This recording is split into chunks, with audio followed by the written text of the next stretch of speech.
was rising throughout the state, and so where we had been 3%, 4%, we started to go up into the 10, 12, and now really in the last week, we've pretty consistently been about 15% of the tests. Now we're testing a lot more, so we're generating more cases. The last 7 days, we've averaged 60,000 test results a day. To put that in perspective, when we started this in March, the end of March, which is obviously a very focal point, we were doing about 7,500 test results a day. So the testing expansion has been incredible. One of the things that's driven the increased cases has been increasing positivity rates amongst young people. Here in Hillsborough County, the median age for new cases for the whole pandemic is now down to 34. And they've had some days where they've been as low as 28 for the median caseload in a given day. And we're seeing that in different places. Orange County, for example, their median age for the whole pandemic's down to 32, and they have days where they'll be 28, 29. So you're seeing a much different demographic of people that are testing positive, which is different than what we saw in March and April. At the same time, we really believe that the most vulnerable are the senior citizens, are the folks in the nursing facilities. So we've worked very hard throughout the pandemic. I think what we have now that we didn't have in March and April is we have 12 COVID-only dedicated nursing facilities all around the state. So that's 750 beds. That can be used if someone in a long-term care facility tests positive, but they don't require hospitalization. They can be isolated in these facilities. If they are hospitalized but have, are medically stable, they can be discharged to this facility without the risk that they're going to infect other people in the nursing home. So that's, we now have one in Pinellas County, we have one in Polk, we have 2 in Southwest Florida, we have 1 in Miami-Dade, 1 in Broward, 2 in Palm Beach, 1 in Brevard, 1 in Jacksonville, 1 in Tallahassee, 1 in the Panhandle and Escambia County. So we think that that's something that's very, very important. And then we also, and I know some of the doctors and some of the hospital execs can talk about, and maybe it's because the patients in the hospital are a little younger, but I mean, the outcomes have improved. I mean, there's just no doubt about it. I know we've used a lot of the remdesivir, and I think people think that that's been good. Also, the new steroid that people have been using. So they've done a really good job here in the medical community taking care of these folks, and we just want to continue to do that. And our message really going out from the very beginning for our senior population has been avoid crowds and make sure you're minimizing contact outside the home. That has not changed through any of our phases, so we're reiterating that. And then obviously for the rest of society who may not fall into the vulnerable categories, we're telling them to avoid the real enclosed spaces. I mean, in Florida, when it's hot, people retreat to the AC. They get close together, they have a party. You're much better off being in the 95-degree heat than being in that enclosed space with poor ventilation. We also want them to avoid crowds and then just close contact situations. Even if you're just talking to someone, if you're there for a sustained period of time, we've seen more infections result as that. So that's the message as we get into this holiday weekend. I think that the end of May, beginning of June, coronavirus kind of fell off the headlines a little bit. And I think people said, hey, it seems good. And I think that some of the behaviors that have been preached, I think some of that eroded a little bit. But I think now people understand, hey, we need to look out. We need to be behaving in a good way. So I think people are I think they'll do a good job this weekend. But we obviously are really stress and make sure that you're taking care of yourself. And with that, Great. Turn it over to you. Well, Governor DeSantis, thank you for your leadership. Thank you for bringing your team together. And I want to thank Tampa General and the University of South Florida, not just for your hospitality today, but for all you're doing every day for the health and well-being of the people of Florida. Governor, the President wanted me to be here to say to you and to the people of Florida, we're with you. And we're going to make sure you have whatever you need to meet this moment. From early on in this pandemic, the people of Florida can be proud of the partnership that we have forged. You speak, Governor, about 60,000 tests a day being performed here in Florida.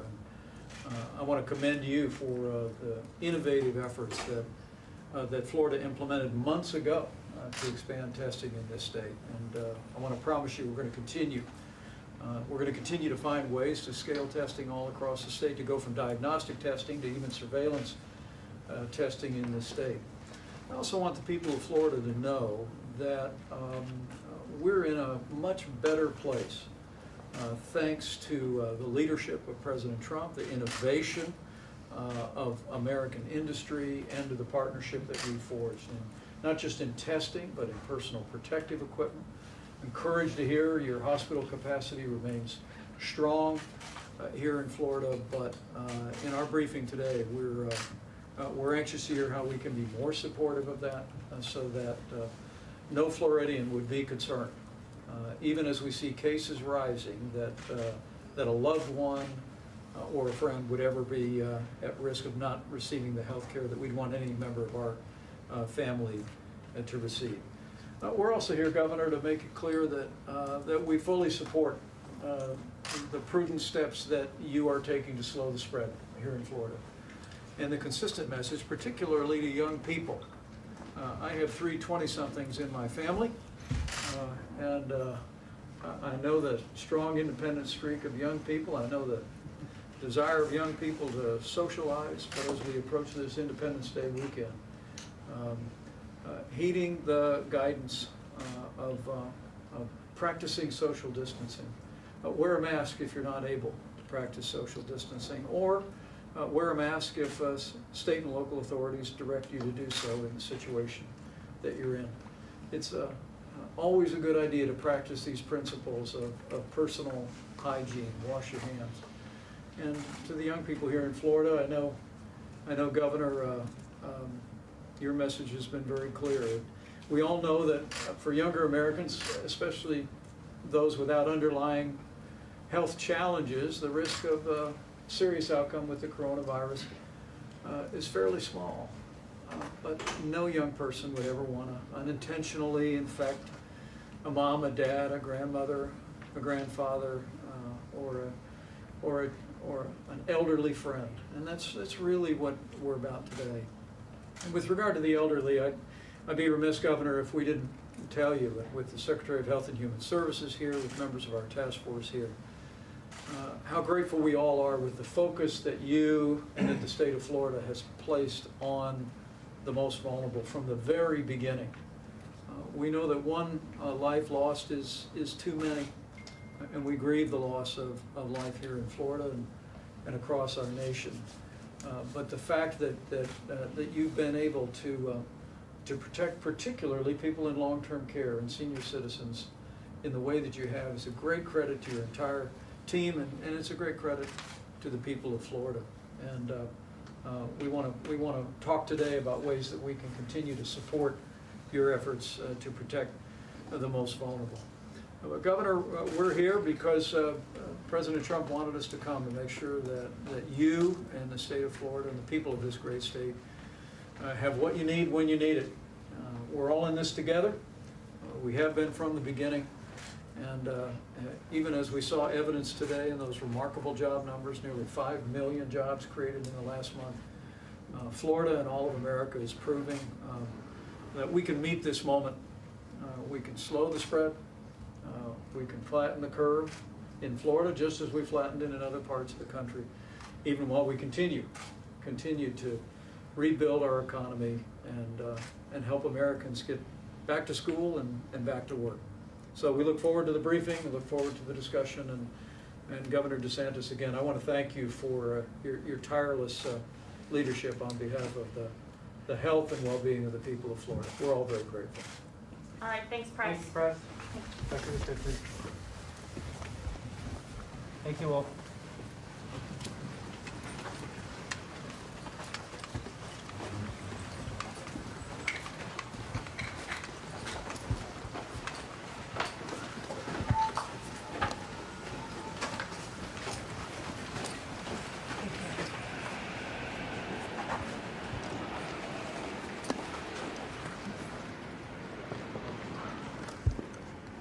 All right. Sorry. Gotta wipe my hands down. I got the sanitizer. Yeah, right. Way too much touching. Oh, yeah. They were bumping into us, too. Did where from? All right. You know that? Yeah. No, your kids are good. Oh, they might, probably. Oh, so, how's it going? That's great. Hold this down. Let's go to there when.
Yeah, right here.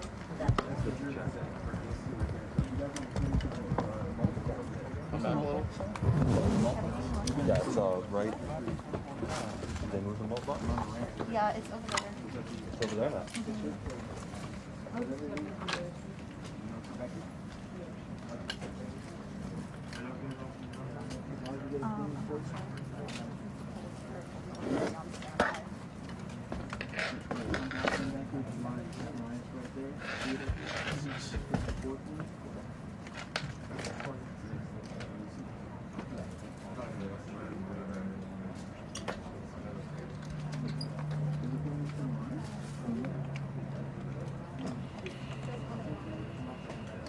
Oh, yeah, that'd be great, if you can, I mean, yeah. Yeah, that'd be cool. Thank you. Thank you.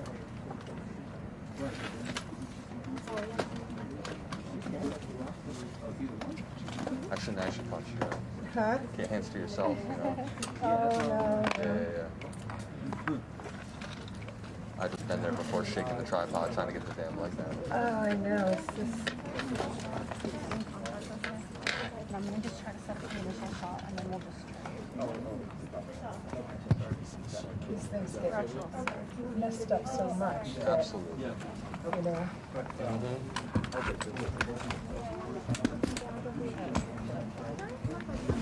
Your chair.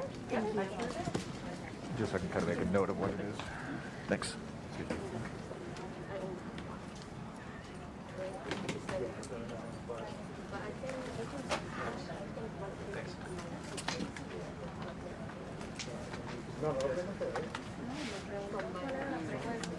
Ah, claro, ahí te lo va a decir, para que no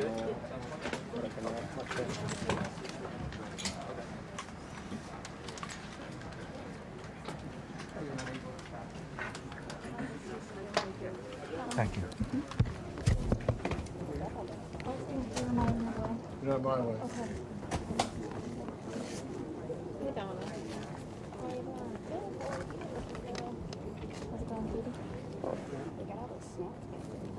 Oh no, I have a backpack full of them.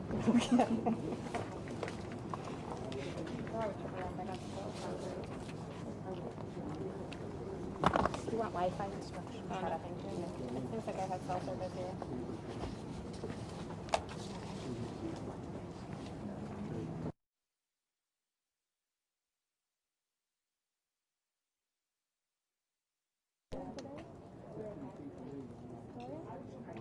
Sure.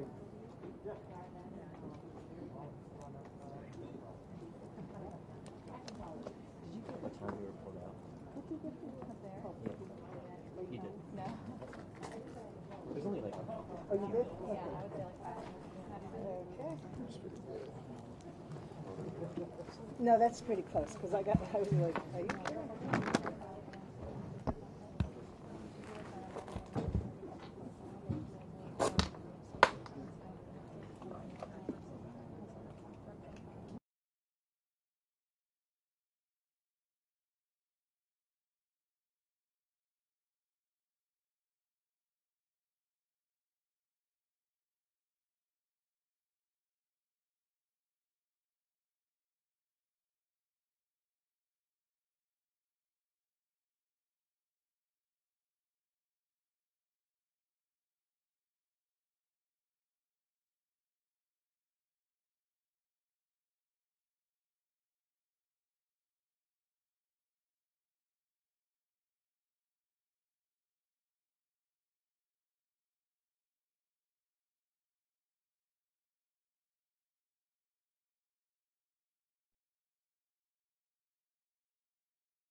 Okay. Are you good, Don't Paul? touch it then. Eight. Thank you. Okay.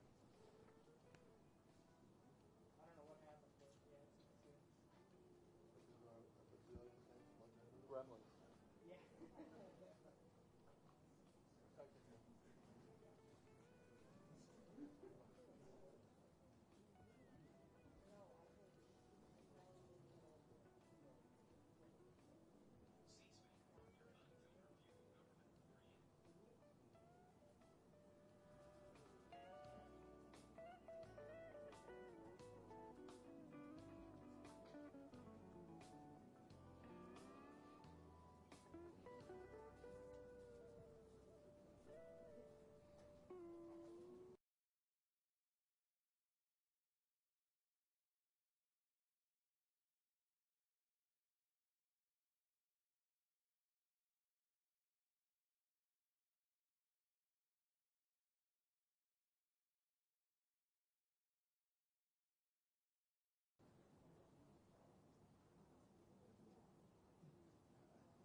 Well, I want to thank the Vice President. I want to thank Secretary Azar, Dr. Hahn, Dr. Birx for coming down to Florida, also just for all the help that they provided throughout these many months.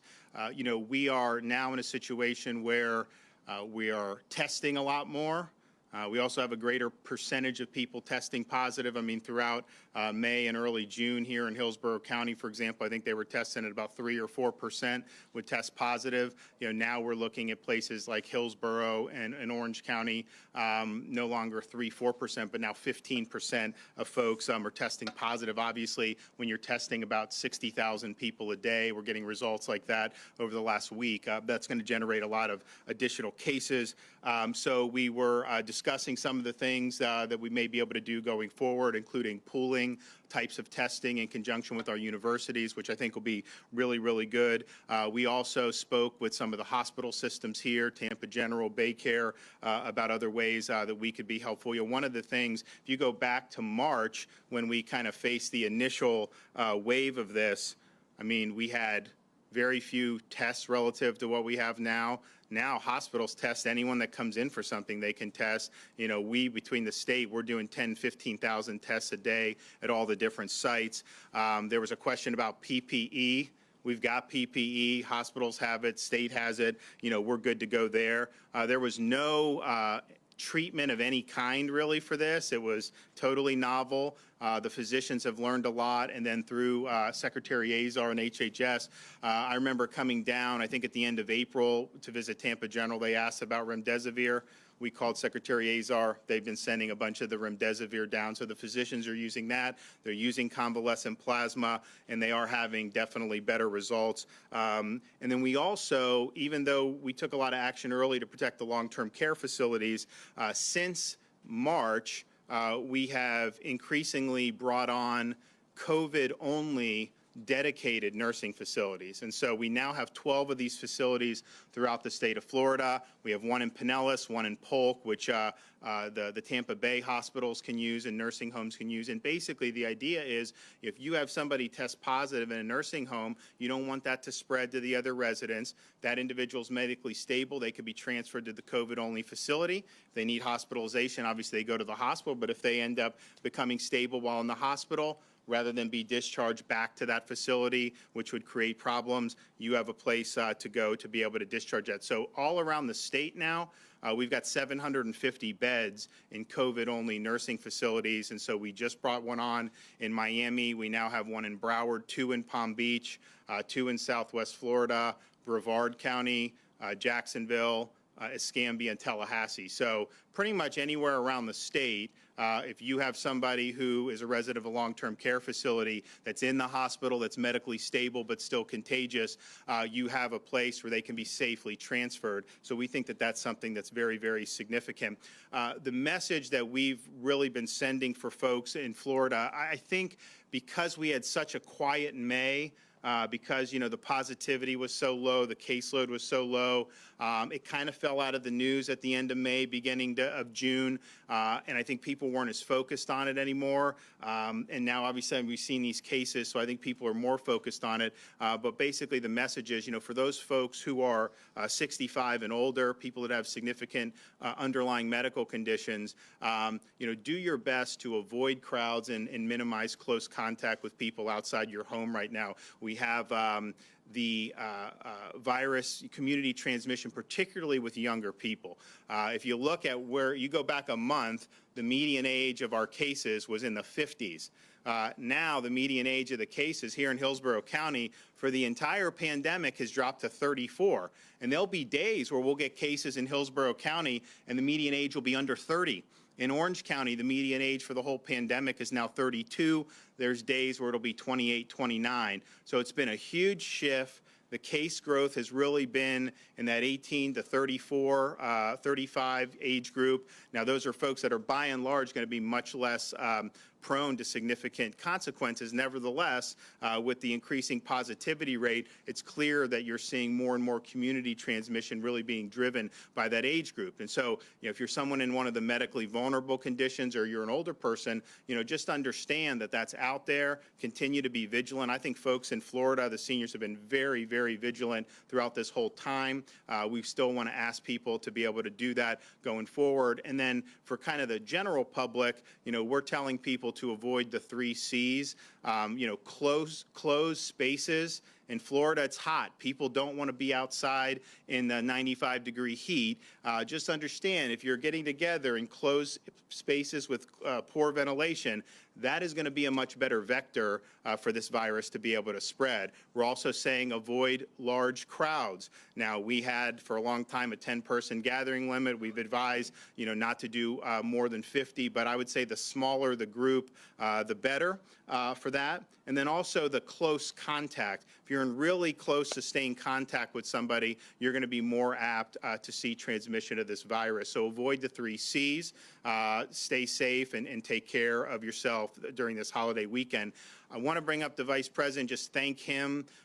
He came down, I remember, at the very beginning of this in March. We went down and met with the cruise line folks, has always been there to help us as we've needed different things. And, we have needed things from time to time. And so I really want to thank him for being a friend to the state of Florida, being a friend to the people of Florida, and really never leaving this fight. I mean, even as we saw numbers go down across the country in May, now we see a Sun Belt resurgence. And he's been, I think, all over the Sun Belt just in the last few days.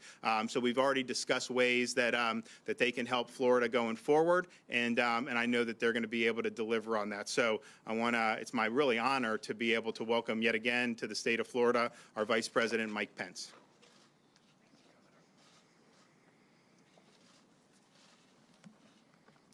Well, thank you, Governor DeSantis. Thank you for your leadership. People of Florida deserve to know that from the very beginning of this pandemic, Governor DeSantis and his healthcare team have formed a seamless partnership with our entire White House coronavirus task force. And whether it be in testing, whether it be in personal protective equipment, whether it be in the distribution of therapeutics like remdesivir, or whether it be in advancing the kind of mitigation efforts that have kept Florida low for a long time until just a few short weeks ago. Governor, I want to thank you.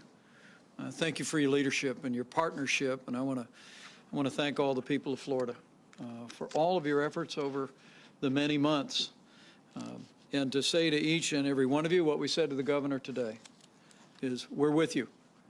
And at President Trump's direction, we're going to make sure that your governor and the state of Florida have what you need when you need it to meet this moment of rising cases across the state.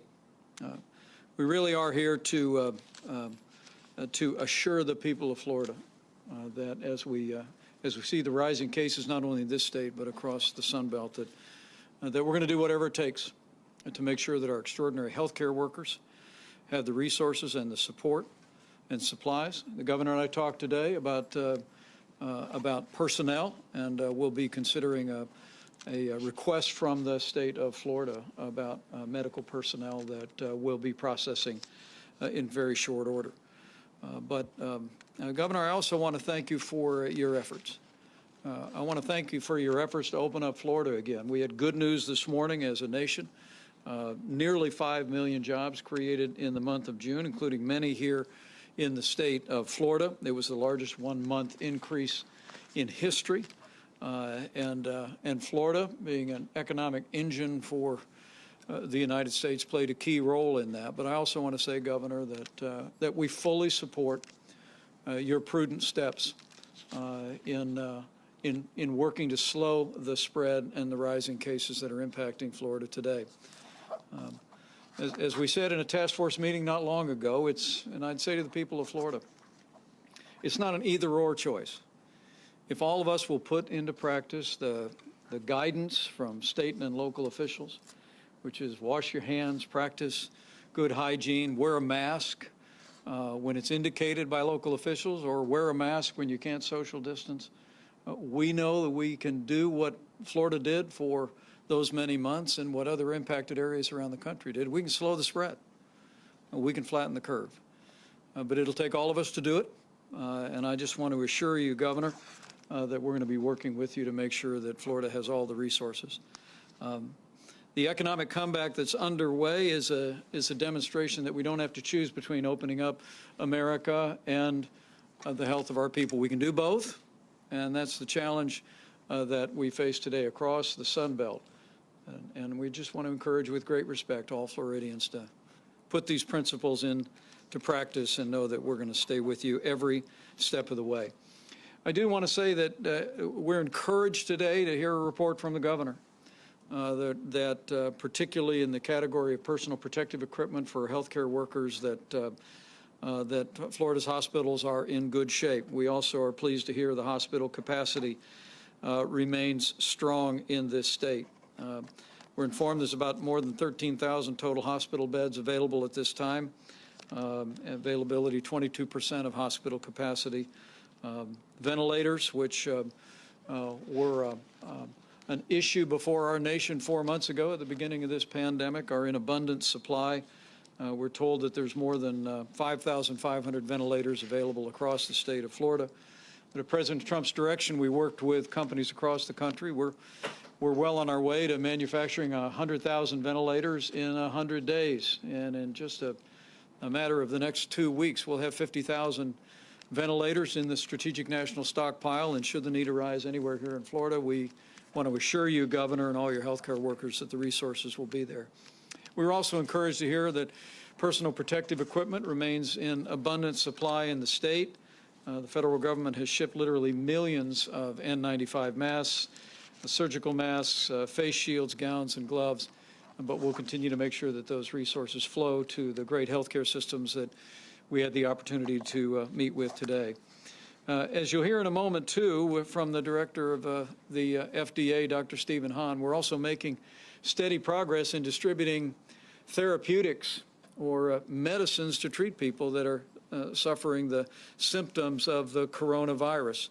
And I'm pleased to report to your governor today that just yesterday, the latest shipment of remdesivir arrived in Florida, 34,000 vials of remdesivir that will literally treat thousands of patients in this state. That combined with other innovative treatments like steroids and convalescent plasma, we literally are we're in a much better place than even 2 months ago to be able to treat people who've contracted the coronavirus.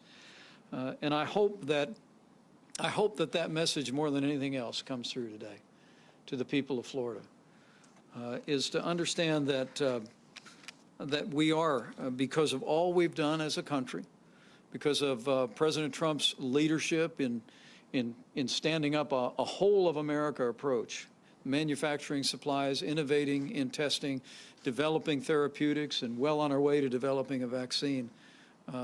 We hope and trust, perhaps even by the end of this year, that we are in a much better place to confront the rising cases that are impacting here in Florida and all across the country.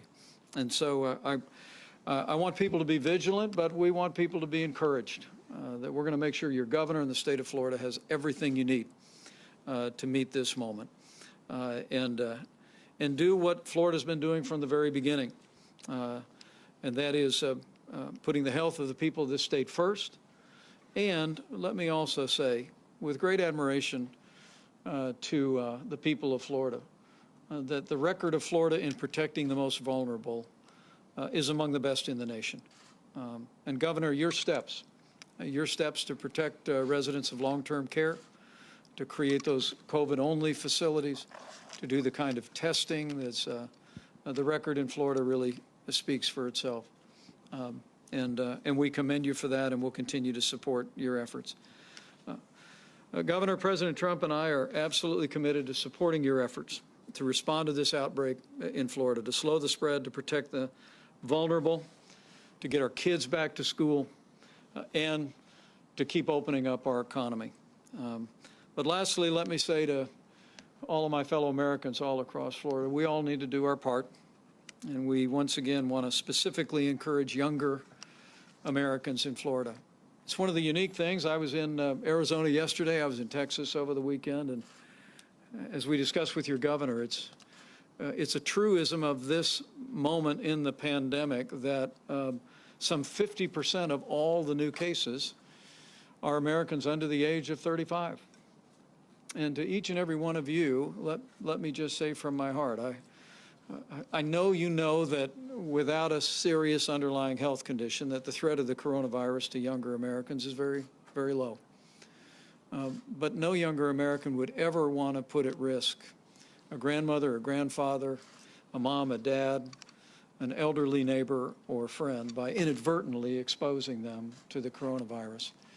And that's why we encourage you to be vigilant, to heed state and local guidance, and to respect those who are most vulnerable in particular. And just know that if all of us do our part, we'll get through this. I can't help but feel that the resilience and the strength and the character of the American people shown forth today, that even in these challenging times, we're continuing to see America's economy coming back, America going back to work. And I'm just absolutely confident. If all of us do all that we need to do, we'll do what we've done before in other parts of the country and what Florida did for so many months. We will slow the spread. We will flatten the curve.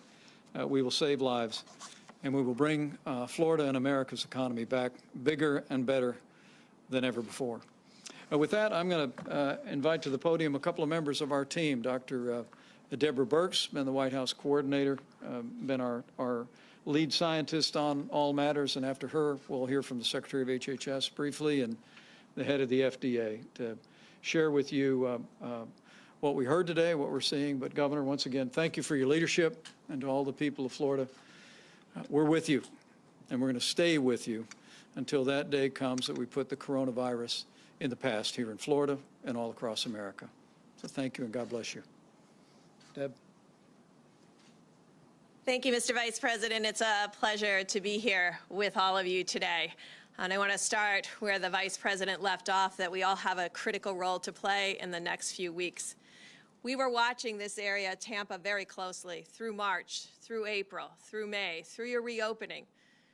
And for days after days, weeks after weeks, we saw you sitting at 4%, which everybody, including the World Health Organization, said is a safe place to be. At the end of May, we began to see your numbers increase and go from a very low of 4% at the end of May to this high now of 17%. So this virus came to Tampa and spread through Tampa sometime along the end of May, and then spread through the asymptomatic groups that don't, as described, get symptoms, and constantly spread, and to the point where you have this number of cases today. And we all have a critical role to play over the next 2 to 3 weeks to stop that spread. To every Floridian, we know what works. In addition to the hand washing and the social distancing, wearing masks, and not having large gatherings inside. Not having large gatherings outside. But if you've participated in a large gathering in the last 4 weeks, we ask all of you to come forward and be tested because of the level of asymptomatic spread. So we're asking for everyone under 40 that if you were in a gathering, please go and get tested. Please wear a mask. Please do all of the hygiene issues, and please stay away from those who have comorbidities. Of course, the governors and mayors are all acting together to really extend and stay safe for everybody in Florida. But also the federal government has a role, and that's why it was exciting to be here today, to talk to the University of South Florida and your brilliant scientists and physicians here to really start to implement pooled testing. That is our breakthrough that we've been working on for 3 weeks. We think that Florida and this university and this particular county is a great place to start. How can that be utilized? It can be utilized 3 ways. One way is going into neighborhoods and testing whole families into a single tube. And then if anybody is positive, you would go back, use your contact tracing to test everyone in the household.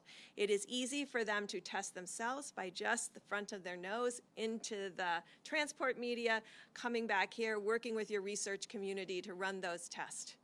Going back then and testing the positive households and ensuring those that are positive remain quarantined and isolated for the next couple of weeks. It's a role for the federal government to support that enhanced testing. FDA has put out new guidelines to encourage it. We have put guidelines up on the White House website. They've been there for 3 or 4 weeks.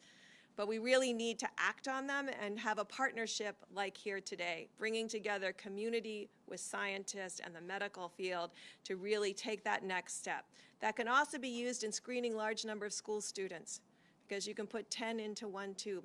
So you can do a classroom with 3 tests. This is groundbreaking for putting people back to school and keeping universities open, where you could test an entire dorm, probably with 10 to 15 tests, always with the ability to go back and do individual diagnostic tests for the pools that are positive. We think that this is a critical breakthrough as the FDA continues to bring new testing online.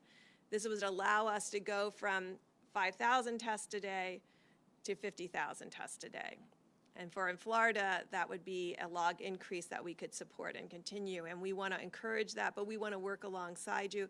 And as the Vice President said, of course, we are here to support your medical community, and you'll hear from Dr. Hahn and Secretary Azar.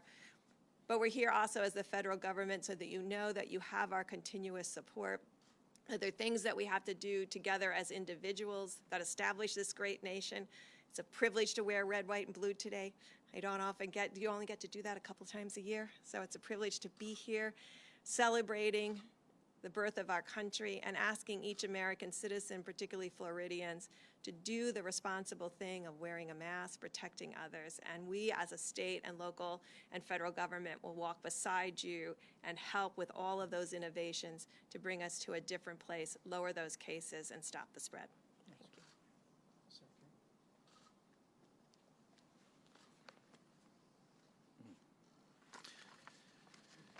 Well, Governor DeSantis, thank you for having us here and for welcoming us again to Florida and for being here in Tampa. Boy, I learned a lot. Learned a lot from the University of South Florida and Tampa General. I've got a long list of actions coming out of this really tremendous session that we get so much value from. And thank you, Mr. Vice President, for your leadership of our All of America approach to defeating this virus. I want to begin by thanking the healthcare workers and also the members of the HHS team that are working here in Florida and across the country to beat this virus. They put themselves in harm's way every day to help their fellow citizens, and we owe them all a deep debt of gratitude. Thanks to the President and the Vice President's leadership over the past several months, we at HHS and across the administration have built a 6-point all of America strategy to protect our country from the virus and in time defeat it. And in each of these domains, as the Vice President said, we have advanced dramatically over just the last 2 months. That's surveillance, testing, containment, healthcare system resilience, therapeutics, and vaccines. Here in Florida, thanks to the strong work by the state, we now have far more ability to track the spread of the virus than ever before. We know that cases are rising quickly in parts of the state. But with the right data, as Dr. Burke said, we can target our approach and respond. To support testing and containment, this week CDC put out guidance around testing for higher education as well as for K through 12 students. On therapeutics, we've distributed nearly 7,000 remdesivir treatment courses to Florida, and this week the President secured access to another 500,000 treatment courses of remdesivir over the next 3 months, which will be allocated based on data that we continue to collect about the virus. We've put out treatment guidelines for the use of dexamethasone and corticosteroids, and we're seeing promising data on the use of convalescent plasma in the treatment of tens of thousands of patients. These are 3 therapeutics that likely have already saved thousands of lives. On vaccines, this week the FDA put out guidance to accelerate progress toward a safe and effective vaccine. Before a vaccine is ready, we'll be working with states like Florida to plan for what distribution will look like. Now, individuals will have a key role to play in our strategy. You can help protect yourself, your loved ones, and your community by assessing the risks that you face. Just think about 3 questions. First, who am I and whom do I live with? Do age or underlying conditions put me at a higher risk? Second, where am I? Is the virus spreading where I live, and what are the recommendations of state and local authorities where I am? And third, what am I thinking about doing? Going to a crowded indoor place is riskier than an outdoor activity. Practice physical distancing. When you can't keep a distance, wear a cloth face covering. Always practice good hygiene, including hand washing. These simple steps will make it much easier for us as a country to defeat the virus together. So thank you all very much for being here, but thank you for everything that the people of Florida are doing, not just to protect yourself and those you live with, but if you're young, as was said earlier by the Vice President, you know the risks to you are quite low. But you're protecting vulnerable people in your household. You're also protecting the stranger standing next to you in the grocery store line, and you don't know if that person is vulnerable, and you don't want that on your conscience. Practice social distancing, wear face covering, and practice good personal hygiene. Thank you.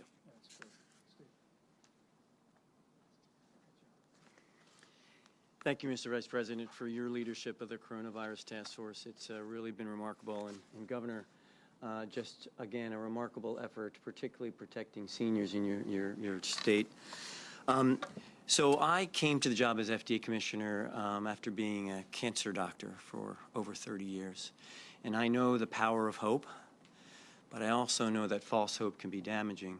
And what I saw today, the partnership, Tampa General, University of South Florida, gives me great hope.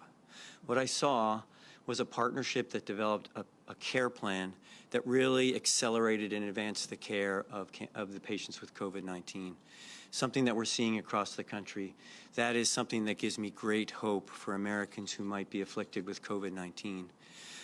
President Trump asked the FDA to reduce regulatory barriers to get medical products out to Americans during this time of a public health emergency.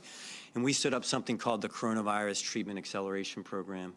And what we've seen over the last several months is just the incredible American biomedical research engine go forth. We now have a number of therapies that are available for patients, and that also gives me great hope. We have remdesivir that's been mentioned, which has been shown to reduce the stay of hospitalization in sick COVID-19 patients.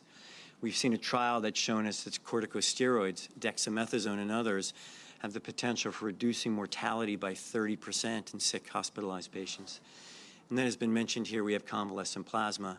And convalescent plasma, of course, has been used for years for patients who've had infectious diseases, where you take the liquid protein portion of a blood that has the immunity, the natural immunity from someone who's recovered from COVID-19, and you give that to someone who's sick. We've seen some early encouraging results. In 20,000 patients, it's been shown to be safe. And we have more than 28,000 patients in the U.S. who've been treated with convalescent plasma. And we'll get some news relatively soon on the data on the effectiveness of this. But one thing I want to tell Americans, if you've recovered from COVID-19, you should contact your local blood bank, the American Red Cross, because this could be life-saving for someone with COVID-19, and it would be great for you to go and to donate and provide that opportunity to someone who's afflicted with the disease. Just a moment to tell you about other things. There are 141 clinical trials that are currently ongoing and overseen by the FDA. There are more than 300 applications for therapeutics at the FDA right now. So again, this great American biomedical research engine continues. The pipeline is robust. A little bit about vaccines. I want to congratulate Secretary Azar and his incredible leadership of the Operation Warp Speed.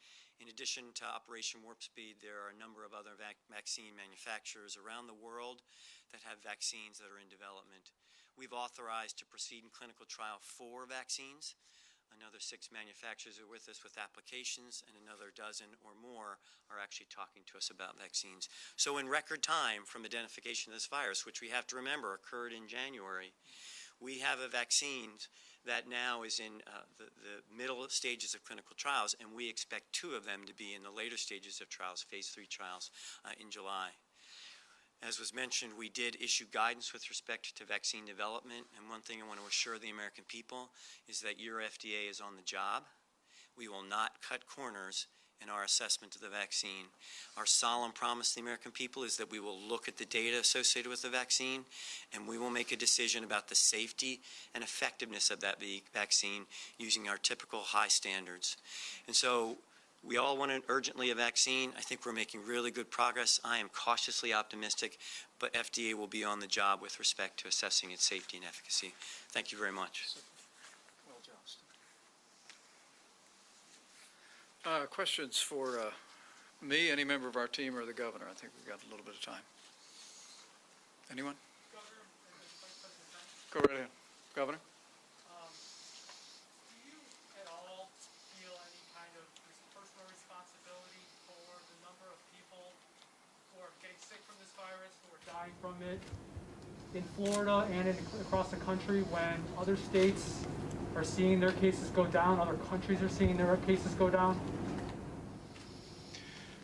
Well, let me say, from the time the President tapped me to lead the White House Coronavirus Task Force, I and this whole team have been focused on one mission, and that was to save lives. From the time the President suspended all travel from China, it gave our nation the opportunity to be able to stand up an extraordinary response, a response that took testing from roughly 8,000 coronavirus tests at the end of February to 35 million tests being done today all across the country. PPE being created and distributed literally by the billions, tens of thousands of ventilators being created. And while we've seen cases rising across the Sun Belt, we've seen extraordinary progress in areas like the greater New York City area, New Jersey and Connecticut, Michigan, New Orleans, and that's a real tribute to the American people, to the mitigation efforts that we were able to advance. But let me also say, I really do believe that, that the people of Florida should be very proud of the work that you all did over the course of the first 4 months of this pandemic. And now, as we see cases rising, we're just very confident that with the governor's leadership, with this partnership, with cooperation of the people of Florida, that we're going to be able to do what we've done in other parts of the country. We're going to be able to flatten the curve. We're going to be able to save lives. We're going to be able, with all the extraordinary medical equipment, supplies, testing, and those therapeutics you just heard about, we're going to be able to bring Florida all the way through this time and put it in the past. But I just think when you look at this pandemic, the way that it first hit in the Northwest, hit in the Northeast, and now has come to the South just over the last several weeks, it's not one large pandemic, but rather pandemics that emerge individually. The experts tell us it emerges individually in different regions. And we've made sure all those regions of the country had what they needed when they needed it, and we're going to make sure that happens in Florida and in all the states that are being impacted by this outbreak. Governor, do you take any personal responsibility for the way that Florida has seen a steady increase over the last few months? Well, do you give credit for Florida for having a much lower fatalities per 100,000 than all the states you just praised? I mean, we have fewer fatalities than some of these states have just in nursing homes, and we're more populated than all those. So we've worked very hard to protect the most vulnerable. We've done more to protect nursing homes and senior citizens in any state in the country, and I think that the numbers bear that out. Now, obviously, we built this apparatus of testing, of PPE, working with HHS to have the treatments for the hospitals, doing COVID-only nursing facilities. We put those online starting in April, after the initial first peak, because we knew it's an unpredictable virus. We weren't sure what was going to happen. Some people said it was going to come back in the fall. I don't think anyone predicted a Sunbelt resurgence in mid-June, but we had the infrastructure in place, and we're a much better place to be able to deal with this as a result of it. And I would say, in dealing with some of the roundtable that we had earlier, what the hospitals are seeing is a different class of patient than what they saw in March and April. You're seeing people that are skewing a little younger, and I think the clinical outcomes are going to be better. But we're going to continue to work with the administration. We are going to provide even more support for our healthcare system. But I think that, you know, they're in good shape. They've done a really good job, and we're going to continue to be here to support it. There have been a lot of Yes, protests. please, question. Vice President, Governor, in Arizona, they have seen an increase of the cases, and they are taking a step to close the economy. Here, we're seeing an increase of the cases too. There's any plan to close the economy here in Florida? I didn't catch the last part of the question, I'm sorry. There's any plan in the future, if we continue to see increase of the cases, to close again the economy here in Florida? Well, first, let me say that I do think what's happening in the Sun Belt, I was in Texas on Sunday, I was in Arizona yesterday, is very different than what happened 2 and 3 months ago. And we have a great deal more visibility on it. Remember, at the outset of this pandemic, here in Florida and across the country, as we were increasing testing, we focused testing on vulnerable populations and on people that had symptoms. And we also tested healthcare workers at a very significant rate because they were on the front lines. Now, with the ability to test 500,000 to 600,000 Americans a day, we're testing a large number of people here in Florida and around the country that are asymptomatic. I mean, literally people that, as the governor and I were discussing earlier, that many people that are presenting to be tested here in Florida don't have symptoms at all, that they just believe they may have been exposed. And then there's maybe 25% in certain jurisdictions are people that their employers, as Florida's going back to work, have told them to go and get a test. All of that represents good news in the sense of, A, we know who has the coronavirus, and we can take measures to protect the most vulnerable and to render health care to them if they need it. But the second is that because younger Americans don't face the threat of serious illness from the coronavirus, we do believe that that we'll continue to see many people recover, and we hope with the dedication of our healthcare workers and the distribution of medicines that we'll continue to see fatalities either decline or remain low nationally, and we trust across the Sun Belt. So it's a different time, and I think it calls for different measures.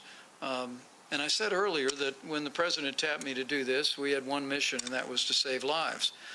But when we came to the end of the 45 days to slow the spread, we had two missions. Save lives and open up America again.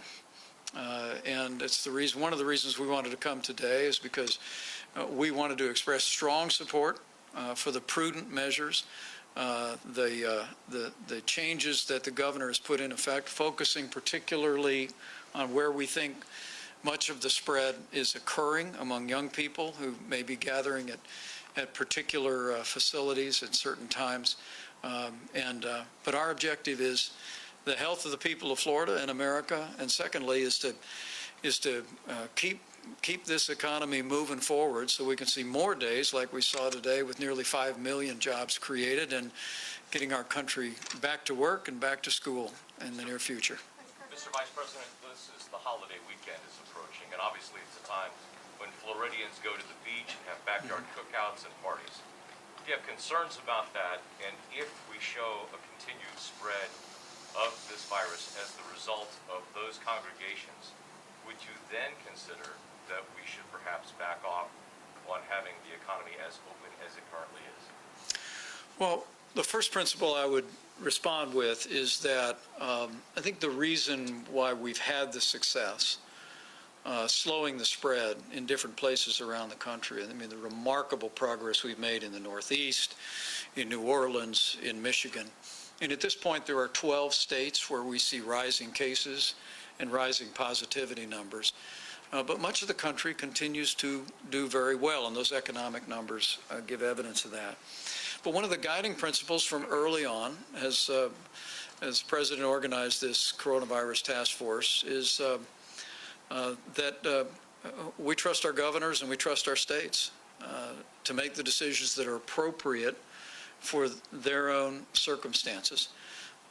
When we stood up FEMA as the lead agency to operate in the midst of this pandemic, we adopted their mission, which is that our response would be federally supported, state managed, and locally executed. We want to make sure healthcare workers have what they need, that we're supporting the states. But I think the success we've had is because governors like Governor DeSantis have been following the science, following the data. We've been focusing resources to support their efforts and to support mitigation at the point of the need. But so we'd leave it to the governor for any decisions he had. But I really do believe that that if all of us will do all that we should do, if over this coming holiday weekend we practice social distancing, we wash our hands, good hygiene, we continue to be mindful of those most vulnerable around us, that we'll make steady progress here in Florida and all across the Sun Belt. Governor, did you want to respond to that? Last question, Mr. Vice President. I have a question regarding the number of protests. We've seen a number of protests throughout the state, throughout the country. Do the rising number of coronavirus cases, do you attribute some people wearing masks, some people not wearing masks? Are you doing any sort of contact tracing, or do you attribute any of the numbers to the social movement that's going on? Well, I think it's a variety of factors. I mean, I do think that has contributed. I think it's there's a lot of outbreaks in homes. If you look at some of the places, particularly like a Miami-Dade, where there's a lot of close living, multi-generational housing, you've seen some of those communities have a lot of problems. And then I think there has just been general more social interactions, you know, as this kind of goes on. You know, when we went to phase 1 in May, you know, we had a great, you know, it was very low cases, low positivity. I think the media was trying to say that the numbers were phony. Now they like the numbers because they're higher. It's funny how that works. But that was kind of the thing. You actually had people spinning conspiracy theories saying, oh, Florida's hiding because it was obviously very low. And some folks didn't want to see that. So, you know, you had that going. And I think what happened is the protest, obviously whatever interaction, but then that took Corona off the front pages. And really for 2 weeks, you didn't see very much about it. I think that sent a signal to some people that, hey, maybe we're done with this. And I'd have always been very clear, you know, just by moving into a new phase, the virus doesn't just disappear. I mean, we still gotta deal with it, and doing certain things that are relatively minor, but can be important, really do make a difference. I mean, you know, if you're avoiding, you know, large crowds, avoiding kind of the close contact in really cramped indoor environments, you know, that's going to go a long way. So it doesn't mean you can't do anything socially, but how you do it, you know, really matters. So I think there's been a whole variety of factors. I think the outbreak in Hillsborough and Tampa Bay is a little different than the outbreak in Dade and Broward. You know, Dade and Broward, I mean, they were basically closed for 2 months. They had a very soft kind of mini phase 1, I think, in the middle of May. And they had actually stabilized and gone down. And then now, particularly in the last 2 weeks, you know, you're seeing a lot there, but specifically in communities, I think, where, you know, you do have a lot of the multi-generational housing. I think in a place like Orange County, it's trended so low. I think that is being driven more by just the young people, 20-somethings going out, socializing. I do think some of the demonstrations may have played a role there, Tampa and Miami. So it's a whole variety of factors. And then I do think there's just, you know, you look at Southern California, Arizona, Texas, Florida, Georgia now, all had different policies. Georgia was, quote, early, you know, Florida and Texas in between, California and that, obviously, and yet you're seeing similar things. And so I do think there's some, perhaps a seasonal component where the Sun Belt is seeing this. I know Dr. Birx has talked to researchers that think would some of the Northeast spill over into the South, maybe? And the air conditioning. Yeah, and then the air conditioning, you know, that's why I've said when you're doing things like, you know, 4th of July, obviously be prudent, but you're much better off, quite frankly, at a beach than you are packing into someone's home in the air conditioning with this virus. This virus does not like sunlight, heat, and humidity, and I think you guys have shown that with research. And then I think just seeing how different things react, you know, there'll be different things where you'll have a group of friends, they'll get together, 10 people, someone will test positive, 20-something asymptomatic, calls the friends, they all test positive. None of them have symptoms, none of them are actually sick, but just being in a closed environment together for an hour, you know, is enough for it to spread. Whereas you'll have other examples. I mean, we've had people, you know, fishing, boating, golf, beach, the whole time, really, and we've not had outbreaks tied to those things. And so there are things, I think, that you can do that are going to be much less risky. And that's why, you know, when we've tried to, you know, talk about, obviously, people aren't going to just sit in their closet the whole time. So they're going to do things. But you can make choices that really do make a difference. And so we're really trying to talk about that again now. And then obviously for the folks who are vulnerable in those older age groups or who are medically vulnerable, this is the time to continue. And our phases have always said, you need to be avoiding crowds and staying home as much as you can, minimize contact. And I'm not going to arrest a senior if they leave their home, but that's the guidance because I think that that's the smart thing to do. And by and large, they've done it. As the positivity has gone, you know, much higher for the younger people, you know, seniors have been pretty steady. I think it may have gone up a little lately with the testing, but I mean, by and large, so we want to continue to just stress that. And if you look at the data in Florida, I think we have more corona-related fatalities age 90 and above than we've seen 65 and below. So you see the risk in the long-term care facilities, other folks who are in that age group, and then I would say probably below 50, almost all of them have either been significant underlying condition. You do have some who clearly died for other causes, but they're swabbing people now, so sometimes you'll be asymptomatic with that. So just understanding the risk, understanding who needs protection, you know, I think is very, very important. But there's a lot of factors. The good news, if you could say, with this being in the news more now, is I do think people are going to be more conscious of it when they're going out and interacting during 4th of July in the way they may not have been for Memorial Day. And so if everyone is, you know, enjoying life but doing it responsibly, you know, we're going to be fine. We'll get that positivity rate down. Remember, when we went to phase 1, we increased the testing capacity in this state way beyond what we had in March and April. And the reason is we wanted to continue to test. We wanted to see if there are outbreaks. I said you're going to have more cases just because it's an asymptomatic illness for a lot of younger people. But we'd rather be back at that 4% where we were for really months and months and not be in the 15%. And so that's really what we're looking at. And it's been pretty consistently 10 to 15% for probably the last 10 days now.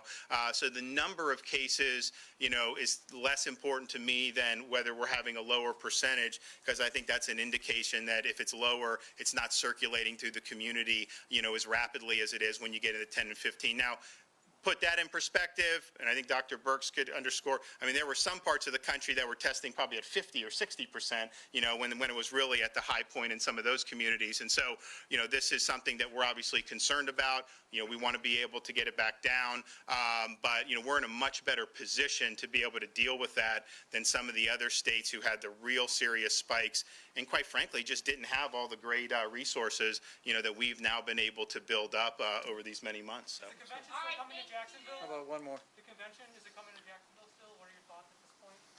Let me go over here to this for this question. Thank you. My question was actually about the RNC. Because Sure. we've been seeing this uptick in cases over the last couple of weeks, you know, it started at 4,000, now it's about 5,000 a day. Overnight it was 10,000. Would you recommend that anyone who is older or maybe has a pre-existing underlying condition that they not attend the Republican National Convention? Would you yourself feel comfortable if the numbers right now are like that in a month and a half? Let me say we're excited about coming to Jacksonville. I was in a meeting not long ago when I heard about some very sophisticated plans to make sure it's a safe and healthy environment. But our job right now is to do everything in our power to support the efforts of your governor and the people of Florida to bring these numbers down. And we believe we can. And it is July the 2nd, a few days before the 4th of July. We have, we believe, an opportunity in front of us now, beginning right now, for every one of us to take personal responsibility for the role that we're playing here. No one wants to see these numbers where they are, or no one wants to see them go up.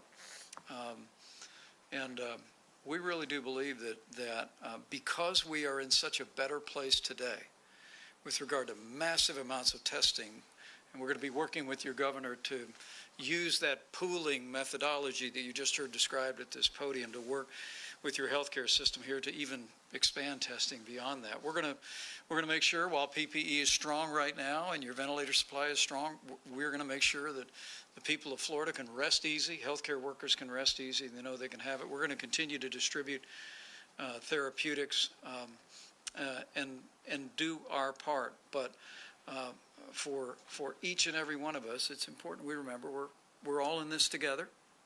And the way that we slowed the spread and flattened the curve in other parts of the country was by people taking ownership for their own behavior, by protecting the most vulnerable among them, and by practicing those common sense, personal hygiene, social distancing methods that we first outlined in 45 days to slow the spread. As I said, we really believe, and I know your governor does too, and I can assure you your president does, we don't have to choose between good health and a strong economy. I mean, the American people know America works when America is working. And the numbers today suggest that America is going back to work. And we're very confident that if people will heed the guidance of state and local officials, if we'll take personal responsibility to see to our own social distancing and protect the vulnerable among us, that we'll do what other parts of the country have done. We'll flatten the curve. We'll slow the spread. We'll save lives along the way, and we'll make it possible for great events to happen here in Florida, not just the RNC, but make it possible for Florida to once again be that great destination for so many Americans who love to come and enjoy the Sunshine State and all the great attractions and all the great beaches here. But our job right now is to make sure your governor and the people of Florida know that at President Trump's direction, we're going to make sure you have what you need, when you need it, and then some. We're going to make sure that Florida has the resources, the medicines, the testing, and the supplies to meet this moment. And with the cooperation of the people of Florida, and with God's help, we'll get through this. And we'll get through this together. Thank you all very much.